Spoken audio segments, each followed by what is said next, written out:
या देवी सर्वभूतेषु मां शक्तिरूपेण संस्थितः नमस्तस्यै नमस्तस्यै नमस्तस्यै नमो नमः। बोलिए दुर्गा मात की जय। आज गुप्त नवरात्रि के छठे दिन पर हम सुनेंगे दुर्गा सप्तशती का 8वां, 9वां तथा 10वां अध्याय। माँ जगदम्बिका का आशीर्वाद आप सभी को प्राप्त हो और जितने भी लोग दुर्गा सप्तशती पढ़ते हैं या सुनते हैं उन सभी के संकट माँ हर लेती हैं। ये जो दुर्गा सप्तशती स्तोत्रम है ना, बहुत शक्तिशाली पाठ है साहब। ये आप इसका प्रतिदिन श्रवण करें। इसके सुनने मात्र से ही आपके अनेकों संकट कट जाते हैं। आपके जीवन की सभी परेशानियों का हरण हो जाता है। आपके जीवन में खुशियों का आगमन होता है। आदिशक्ति भवानी के आशीर्वाद से आप प्रसन्नचित्त रहते हैं। परिवार में खुशियों का आगमन होता है। इसीलिए आपको दुर्गा सप्तशती अवश्य ही सुननी चाहिए। इसको जब सुने तब उत्तम है, और विशेष रूप से नवरात्रि में तो इसका श्रवण करना अति लाभदायक है।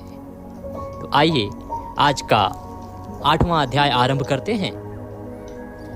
सबसे पहले माता का ध्यान करेंगे, तदोपरांत विवरण आरंभ होगा। मैं अणिमा आदि सिद्धिमयी किरणों से आवृत भवानी का ध्यान करता हूँ। उनके शरीर का रंग लाल है, नेत्रों में करुणा लहरा रही है तथा हाथों में पाश, अंकुश, बाण और धनुष शोभा पाते हैं। मैं ऐसी माता को बारंबार प्रणाम करता हूँ। ऋषि कहते हैं कि चंड और मुंड नामक दैत्यों के मारे जाने तथा बहुत सी सेना का संहार हो जाने पर दैत्यों के राजा प्रजापति शुंभ के मन में बड़ा क्रोध हुआ और उसने दैत्यों की संपूर्ण सेना को युद्ध के लिए कूच करने की आज्ञा दे दी, अर्थात युद्ध के लिए प्रस्थान की आज्ञा दे दी।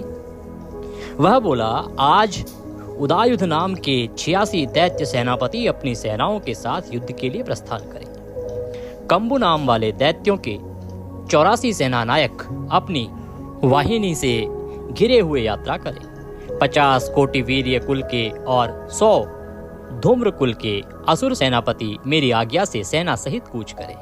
कालक, सौहार्द, मौर्य और कालकेय असुर भी युद्ध के लिए तैयार हो मेरी आज्ञा से तुरंत प्रस्थान करें। भयानक शासन करने वाला असुर राज शुंभ इस प्रकार आज्ञा दे सहस्त्रों बड़ी बड़ी सेनाओं के साथ युद्ध के लिए प्रस्थित हुआ।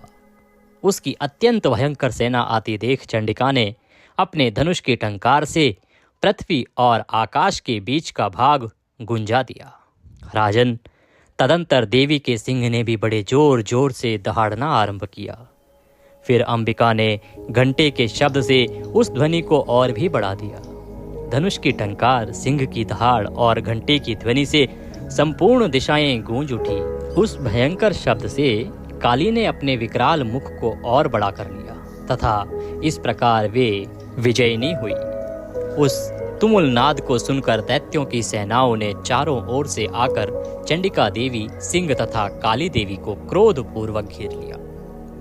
राजन, इसी बीच में असुरों के विनाश तथा देवताओं के अभ्युदय के लिए ब्रह्मा, शिव, कार्तिकेय, विष्णु तथा इंद्र आदि देवों की शक्तियां जो अत्यंत पराक्रम और बल से संपन्न थी, उनके शरीरों से निकलकर उन्हीं के रूप में चंडिका देवी के पास गई। जिस देवता का जैसा रूप, वैसी वेशभूषा और जैसा वाहन है, ठीक वैसे ही साधनों से संपन्न हो उसकी शक्ति असुरों से युद्ध करने के लिए आई। तो जितने भी देवता हैं, उन सब की शक्तियां भी उनसे निकल के उन्हीं के रूप में आदिशक्ति के पास आ गई। सबसे पहले हंस युक्त विमान पर बैठी हुई अक्षय सूत्र और कमंडलू से सुशोभित ब्रह्मा जी की शक्ति उपस्थित हुई, जिसे ब्रह्माणी कहते हैं। महादेव की शक्ति वृषभ पर आरूढ़ होकर हाथों में श्रेष्ठ त्रिशूल धारण किए, महानाग का कंकण पहने, मस्तक में चंद्र रेखा से विभूषित हो वहां आ पहुंची। कार्तिकेय जी की शक्ति रूपा जगदम्बिका उन्हीं का रूप धारण किए श्रेष्ठ मयूर पर आरूढ़ हो हाथ में शक्ति लिए दैत्यों से युद्ध करने के लिए आई।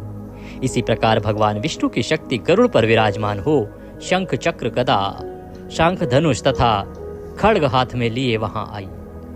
अनुपम यज्ञवाराह का रूप धारण करने वाले श्रीहरि की जो शक्ति है, वह भी वाराह शरीर धारण करके वहां पहुंची।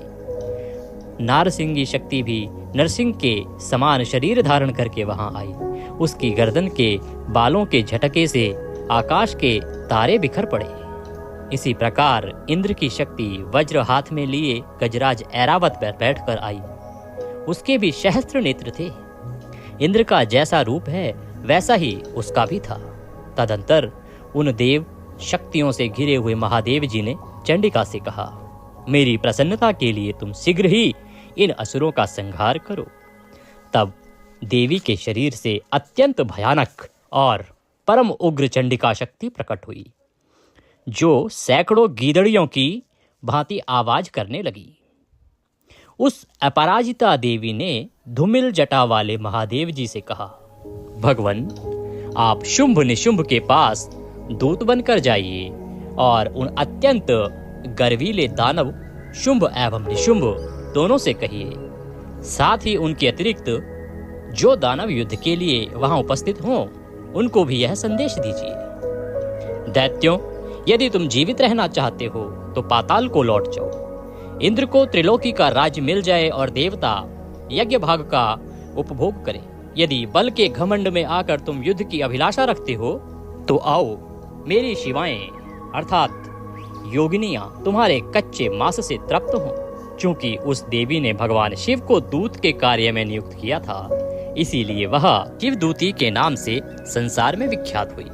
वे महादैत्य भी भगवान शिव के मुंह से देवी के वचन सुनकर क्रोध में भर गए और जहां कात्यायनी विराजमान थी उस ओर बढ़े। तदंतर वे दैत्य अमर्ष में भरकर पहले ही देवी के ऊपर बाण, शक्ति, वृष्टि आदि अस्त्रों की वृष्टि करने लगे। तब देवी ने भी खेल खेल में ही धनुष के टंकार की और उससे छोड़े हुए बड़े बड़े बाणों द्वारा दैत्यों के चलाए हुए बाण, शूल, शक्ति और फरसों को काट डाला। फिर काली उनके आगे होकर शत्रुओं को शूल के प्रहार से विदीर्ण करने लगी और खड़वांग से उनका कचूमर निकालती हुई रणभूमि में विचरने लगी। ब्रह्माणी भी जिस जिस ओर दौड़ती उसी उसी ओर अपने कमंडलू का जल छिड़ककर शत्रुओं के ओज और पराक्रम को नष्ट कर देती थी। माहेश्वरी ने त्रिशूल से तथा वैष्णवी ने चक्र से और अत्यंत क्रोध में भरी हुई कुमार कार्तिकेय की शक्ति ने शक्ति से दैत्यों का संहार आरंभ कर दिया। इंद्र शक्ति के वज्र प्रहार से विदीर्ण हो सैकड़ों दैत्य दानव रक्त की धारा बहाते हुए पृथ्वी पर सो गए। वाराही शक्ति ने कितनों को अपनी तुथुन की मार से नष्ट कर दिया। दाढ़ों के अग्रभाग से कितनों की छाती छेद डाली तथा कितने ही दैत्य उसके चक्र की चोट से विदीर्ण होकर गिर गए। नारसिंह भी दूसरे दूसरे महादैत्यों को अपने नखों से विदीर्ण करके खाती और सिंहनाद से दिशाओं एवं आकाश को गुंजाती हुई युद्ध क्षेत्र में विचरने लगी। कितने ही असुर शिवदूती के प्रचंड अट्टहास से अत्यंत भयभीत हो पृथ्वी पर गिर पड़े और गिरने पर उन्हें शिवदूती ने उस समय अपना ग्रास बना लिया। इस प्रकार क्रोध में भरे हुए मातृगणों को नाना प्रकार के उपायों से बड़े बड़े असुरों का मर्दन करते देख दैत्य सैनिक भाग खड़े हुए। मातृगणों से पीड़ित दैत्यों को युद्ध से भागते देख रक्तबीज नामक महादैत्य क्रोध में भरकर युद्ध करने के लिए आया। उसके शरीर से जब रक्त की बूंद पृथ्वी पर गिरती तब उसी के समान शक्तिशाली एक दूसरा महादैत्य पृथ्वी पर पैदा हो जाता। महासुर रक्तबीज हाथ में गदा लेकर इंद्र की शक्ति के साथ युद्ध करने लगा। तब इंद्री ने अपने वज्र से रक्तबीज को मारा। वज्र से घायल होने पर उसके शरीर से बहुत सा रक्त चूने लगा और उससे उसी के समान रूप तथा पराक्रम वाले योद्धा उत्पन्न होने लगे। उसके शरीर से जितनी भी रक्त की बूंदें गिरी उतने ही राक्षस उत्पन्न हो गए। वे सब रक्तबीज के समान ही वीर्यवान, बलवान तथा पराक्रमी थे। वे रक्त से उत्पन्न होने वाले पुरुष भी अत्यंत भयंकर अस्त्र शस्त्रों का प्रहार करते हुए वहां मातृगणों के साथ घोर युद्ध करने लगे। पुनः वज्र के प्रहार से जब उसका मस्तक घायल हुआ तब रक्त बहने लगा और उस रक्त से भी हजारों अन्य राक्षस उत्पन्न हो गए। वैष्णवी ने युद्ध में रक्तबीज पर चक्र का प्रहार किया तथा इंद्री ने उस दैत्य सेनापति को गदा से चोट पहुंचाई। वैष्णवी चक्र से घायल होने पर उसके शरीर से जो रक्त बहा और उससे जो उसी के बराबर आकार वाले सहस्त्रों महादैत्य प्रकट हुए, उनके द्वारा संपूर्ण जगत व्याप्त हो गया। कौमारी ने शक्ति से, वाराही ने खड्ग से और माहेश्वरी ने त्रिशूल से महादैत्य रक्तबीज को घायल किया। क्रोध में भरे हुए उस महादैत्य रक्तबीज भी गदा से सभी मात्र शक्तियों पर पृथक पृथक प्रहार करने लगा। शक्ति और शूल आदि से अनेक बार घायल होने पर जो उसके शरीर से रक्त की धारा पृथ्वी पर गिरी, उससे भी निश्चय ही सैकड़ों असुर उत्पन्न हुए। इस प्रकार उस महादैत्य के रक्त से प्रकट हुए असुरों द्वारा संपूर्ण जगत व्याप्त हो गया। इससे उन देवताओं को बड़ा भय हुआ।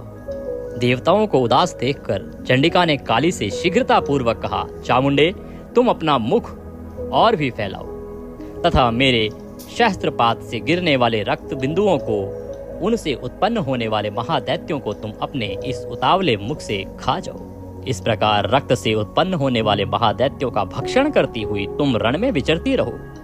ऐसा करने से उस दैत्य का सारा रक्त क्षीण हो जाने पर वह स्वयं भी नष्ट हो जाएगा। उन भयंकर दैत्यों को जब तुम खा जाओगी तब दूसरे नए दैत्य उत्पन्न नहीं हो सकेंगे। काली से यूं कहकर चंडिका देवी ने शूल से रक्त बीज को मारा और काली ने अपने मुख में उसका रक्त ले लिया। तब उसने वहां चंडिका पर गदा से प्रहार किया, किंतु उस गदापात ने देवी को तनिक भी वेदना नहीं पहुंचाई। रक्त बीज के घायल शरीर से बहुत सा रक्त गिरा, किंतु जो ही वह गिरा त्यों ही चामुंडा ने उसे अपने मुख में ले लिया। रक्त गिरने से काली के मुख में जो महादैत्य उत्पन्न हुए उन्हें वह चट कर गई और उसने रक्त बीज का रक्त भी पी लिया। तदंतर देवी ने रक्त बीज को, जिसका रक्त चामुंडा ने पी लिया था, वज्र, बाण, खड्ग तथा वृष्टि आदि से मार डाला। राजन, इस प्रकार शस्त्रों के समुदाय से आहत एवं रक्तहीन हुआ महादैत्य रक्त बीज पृथ्वी पर गिर पड़ा। हे नरेश्वर, इससे देवताओं को अनुपम हर्ष की प्राप्ति हुई और मातृगण उन असुरों के रक्तपान के मद से उद्दत सा होकर नृत्य करने लगी। इस प्रकार मार्कंडेय पुराण में सावर्णिक मनवंतर की कथा के अंतर्गत देवी महात्म्य में रक्त बीज वध नामक 8वां अध्याय पूर्ण हुआ। बोलिए जगदम्बा मात की जय। आप अपना यह जयकारा कमेंट बॉक्स में जय मां काली लिखकर भी लगा सकते हैं। आइए आरंभ करते हैं आज का अगला अध्याय, 9वां अध्याय। 9वां अध्याय, इसमें निशुंभ का वध होगा। सबसे पहले माता का ध्यान करेंगे। मैं अर्धनारीश्वर के श्री विग्रही की निरंतर शरण लेता हूँ। उसका वर्ण बंधुक पुष्प और सुवर्ण के समान रक्तपीत मिश्रित है। वह अपनी भुजाओं में सुंदर अक्षमाला, पाश, अंकुश और वरद मुद्रा धारण करता है। अर्धचंद्र उसका आभूषण है तथा वह 3 नेत्रों से सुशोभित है। मैं ऐसी जगदम्बिका को बारंबार प्रणाम करता हूँ। राजा ने कहा, भगवन, आपने रक्तबीज के वध से संबंध रखने वाला देवी चरित्र का यह अद्भुत महात्म्य मुझे बतलाया। अब रक्तबीज के मारे जाने पर अत्यंत क्रोध में भरे हुए शुंभ और निशुंभ ने जो कर्म किया उसे मैं सुनना चाहता हूँ, तो कृपा करके वह सुनाए। ऋषि कहते हैं, राजन, युद्ध में रक्तबीज तथा अन्य दैत्यों के मारे जाने पर शुंभ और निशुंभ के क्रोध की सीमा न रही। अपनी विशाल सेना इस प्रकार मारी जाती देख निशुंभ अमर्ष में भरकर देवी की ओर दौड़ा। उसके साथ असुरों की प्रधान सेना थी। उसके आगे पीछे तथा पार्श्व भाग में बड़े बड़े असुर थे, जो क्रोध से ओठ चबाते हुए देवी को मार डालने के लिए आए। महापराक्रमी शुंभ भी अपनी सेना के साथ मातृगणों से युद्ध करके क्रोधवश चंडिका को मारने के लिए आ पहुंचा। तब देवी के साथ शुंभ और निशुंभ घोर संग्राम छिड़ गया। वे दोनों दैत्य मेघों की भांति बाणों की भयंकर वृष्टि कर रहे थे। उन दोनों के चलाए हुए बाणों को चंडिका ने अपने बाणों के समूह से तुरंत काट डाला और सहस्त्र समूहों की वर्षा करके उन दोनों दैत्यपतियों के अंगों में भी चोट पहुंचाई। निशुंभ ने तीखी तलवार और चमकती हुई ढाल लेकर देवी के श्रेष्ठ वाहन सिंह के मस्तक पर प्रहार किया। अपने वाहन को चोट पहुंचने पर देवी ने शूर्प्र नामक बाण से निशुंभ की श्रेष्ठ तलवार तुरंत ही काट डाली और उसकी ढाल को भी, जिसमें 8 चांद जड़े थे, खंड खंड कर दिया। ढाल और तलवार के कट जाने पर उस असुर ने शक्ति चलाई, किंतु सामने आने पर देवी ने चक्र से उसके भी 2 टुकड़े कर दिए। अब तो निशुंभ क्रोध से जल उठा और उस दानव ने देवी को मारने के लिए शूल उठा लिया, किंतु देवी ने समीप आने पर उसे भी मुक्के से मारकर चूर्ण कर दिया। तब उसने गदा घुमाकर चंडी के ऊपर चलाई, परंतु वह भी देवी के त्रिशूल से कटकर भस्म हो गई। तदंतर दैत्यराज निशुंभ को फरसा हाथ में लेकर आते देख देवी ने बाण समूहों से घायल कर धरती पर सुला दिया। उस भयंकर पराक्रमी भाई निशुंभ के धराशायी हो जाने पर शुंभ को बड़ा क्रोध हुआ और अंबिका का वध करने के लिए वह आगे बढ़ा। रथ पर बैठे बैठे ही उत्तम आयुधों से सुशोभित अपनी बड़ी बड़ी 8 अनुपम भुजाओं से समूचे आकाश को ढककर वह अद्भुत शोभा पाने लगा। उसे आते देख देवी ने शंख बजाया और धनुष की प्रत्यंचा का भी अत्यंत दुस्सह शब्द किया। साथ ही अपने घंटे के शब्द से जो समस्त दैत्य सैनिकों का तेज नष्ट करने वाला था, संपूर्ण दिशाओं को व्याप्त कर दिया। तदंतर सिंह ने भी अपनी दहाड़ से, जिसे सुनकर बड़े बड़े गजराजों का महान मद चूर हो जाता था, आकाश, पृथ्वी और 10 दिशाओं को गुंजा दिया। फिर काली ने आकाश में उछलकर अपने दोनों हाथों से पृथ्वी पर आघात किया। उससे ऐसा भयंकर शब्द हुआ जिससे पहले के सभी शब्द शांत हो गए। तत्पश्चात शिवदूती ने दैत्यों के लिए अमंगलजनक अट्टहास किया। इन शब्दों को सुनकर समस्त असुर थर्रा उठे, किंतु शुंभ को बड़ा क्रोध हुआ। उस समय देवी ने जब शुंभ को लक्ष्य करके कहा, ओ दुरात्मन, खड़ा रह, खड़ा रह, तभी आकाश में खड़े हुए देवता बोल उठे, जय हो, जय हो, जय हो। शुंभ ने वहां आकर ज्वालाओं से युक्त अत्यंत भयानक शक्ति चलाई। अग्निमय पर्वत के समान आती हुई उस शक्ति को देवी ने बड़े भारी लूके से दूर हटा दिया।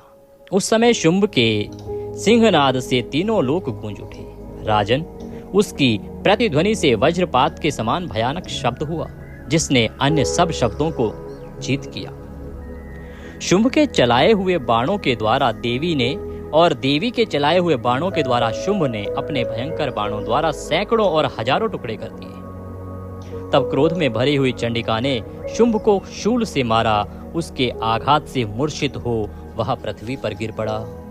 इतने में ही निशुंभ को चेतना हुई और उसने धनुष हाथ में लेकर बाणों द्वारा देवी, काली तथा सिंह को घायल कर डाला। फिर उस दैत्यराज ने 10,000 बाहें बनाकर चक्रों के प्रहार से चंडिका को आच्छादित कर दिया। तब दुर्गम पीड़ा का नाश करने वाली भगवती दुर्गा ने कुपित होकर अपने बाणों से उन चक्रों तथा बाणों को काट गिराया। यह देख निशुंभ दैत्य सेना के साथ चंडिका का वध करने के लिए हाथ में गदा ले बड़े वेग से दौड़ा। उसके आते ही चंडिका ने तीखी धार वाली तलवार से उसकी गदा को शीघ्र ही काट डाला। तब उसने शूल हाथ में लिया। देवताओं को पीड़ा देने वाले निशुंभ को शूल हाथ में लिए आते देख चंडिका ने वेग से चलाए हुए अपने शूल से उसकी छाती छेद डाली। शूल से विदीर्ण हो जाने पर उसकी छाती से एक दूसरा महाबली एवं महापराक्रमी राक्षस खड़ी रह कहता हुआ निकला। उस निकलते हुए राक्षस की बात सुनकर देवी ठठाकर हंस पड़ी और खड्ग से उन्होंने उसका मस्तक काट डाला। फिर तो वह पृथ्वी पर गिर पड़ा।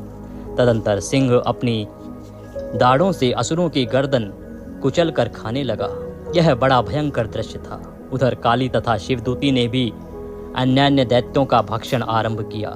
कौमारी की शक्ति से विदीर्ण होकर कितने ही महादैत्य नष्ट हो गए। ब्रह्माणी के मंत्रपूत जल से निस्तेज होकर कितने ही भाग खड़े हुए। कितने ही दैत्य माहेश्वरी के शूल से छिन्न भिन्न हो धराशायी हो गए। वाराही के तुतुन के आघात से कितनों का पृथ्वी पर कचूमर निकल गया। वैष्णवी ने भी अपने चक्र से दानवों के टुकड़े टुकड़े कर डाले। ऐन्द्री के हाथ से छूटे हुए वज्र से भी कितने ही प्राणों से हाथ धो बैठे। कुछ असुर नष्ट हो गए, कुछ उस महायुद्ध से भाग गए तथा कितने ही काली, शिवदूती तथा सिंह के ग्रास बन गए। इस प्रकार मार्कंडेय पुराण में सावर्णिक मनवंतर की कथा के अंतर्गत देवी महात्म्य में निशुंभ वध नामक 9वां अध्याय पूर्ण हुआ। बोलिए जगदम्बा मात की जय। अब हम 10वां अध्याय करेंगे, जिसमें शुंभ का वध किस प्रकार से होता है यह वृतांत हम सुनेंगे। आइए माता का ध्यान करते हैं। मैं मस्तक पर अर्धचंद्र धारण करने वाली शिव शक्ति स्वरूपा भगवती कामेश्वरी का हृदय में चिंतन करता हूँ। वे तपाए हुए स्वर्ण के समान सुंदर हैं। सूर्य, चंद्रमा और अग्नि, ये ही 3 उनके नेत्र हैं तथा वे अपने मनोहर हाथों में धनुष, बाण, अंकुश, पाश और शूल धारण किए हुए हैं। मैं ऐसी परम शक्ति जगदम्बा को बारंबार प्रणाम करता हूँ। ऋषि कहते हैं, राजन, अपने प्राणों के समान प्यारे भाई निशुंभ को मारा गया देख तथा सारी सेना का संहार होता जान शुंभ ने कुपित होकर कहा, दुष्ट दुर्गे, तू बल के अभिमान में आकर झूठ मूठ का घमंड ना दिखा। तू बड़ी मानिनी बनी हुई है, किंतु दूसरी स्त्रियों के बल का सहारा लेकर लड़ती है। देवी बोली, ओ दुष्ट, मैं अकेली ही हूँ।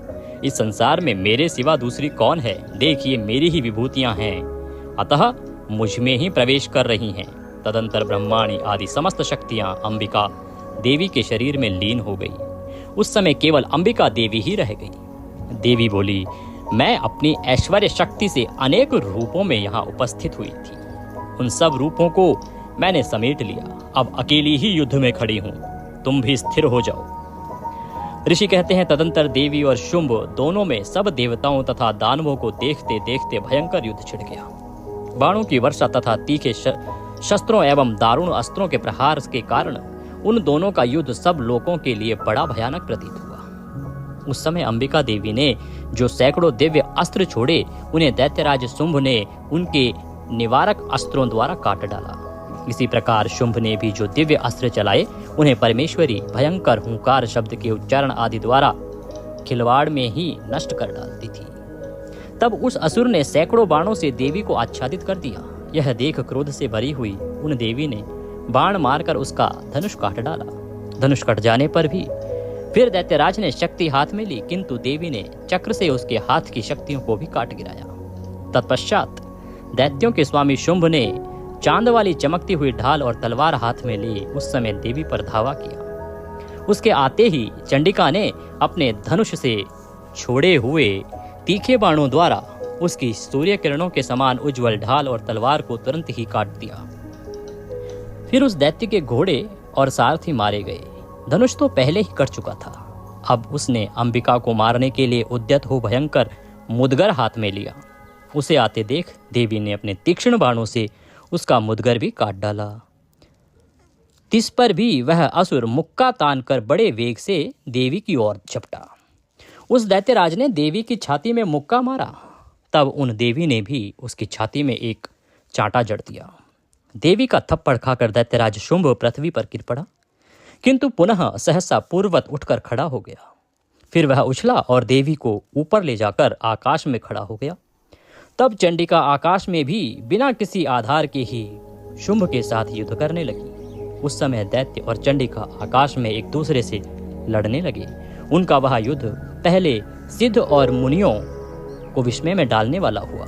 फिर अंबिका ने शुंभ के साथ बहुत देर तक युद्ध करके तत्पश्चात उसे उठाकर घुमाया और पृथ्वी पर पटक दिया। पटके जाने पर पृथ्वी पर आने के बाद वह दुष्ट आत्मा दैत्य पुनः चंडिका का वध करने के लिए उनकी ओर बड़े वेग से दौड़ा। तब समस्त दैत्यों के राजा शुंभ को अपनी ओर आते देख देवी ने त्रिशूल से उसकी छाती छेदकर उसे पृथ्वी पर गिरा दिया। देवी के शूल की धार से घायल होने पर उसके प्राण पखी रूठ गए और वह समुद्रों, द्वीपों, पर्वतों सहित समूची पृथ्वी को कपाता हुआ भूमि पर गिर पड़ा। तदंतर उस दुरात्मा के मारे जाने पर संपूर्ण जगत प्रसन्न एवं पूर्ण स्वस्थ हो गया तथा आकाश स्वच्छ दिखाई देने लगा। पहले जो उत्पात सूचक मेघ और उल्कापात होते थे वे सब शांत हो गए तथा उस दैत्य के मारे जाने पर नदियां भी ठीक मार्ग से बहने लगी। उस समय शुंभ की मृत्यु के बाद संपूर्ण देवताओं का हृदय हर्ष से भर गया और गंधर्वगण मधुर गीत गाने लगे। दूसरे गंधर्व बाजे बजाने लगे और अप्सराएं नाचने लगी। पवित्र वायु बहने लगी। सूर्य की प्रभा उत्तम हो गई।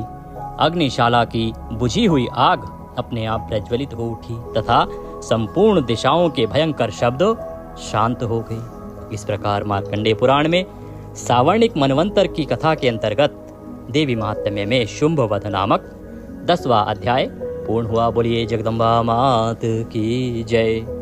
आज की दुर्गा सप्तशती को पाठ को हम यहीं विराम देंगे।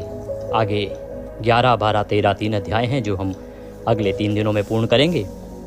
माता का आशीर्वाद प्राप्त करने के लिए इसी प्रकार दुर्गा सप्तशती सुनते रहिए, माता का भजन पूजन करते रहिए। माता के आशीर्वाद से अवश्य ही आपके सभी दुख दूर होंगे।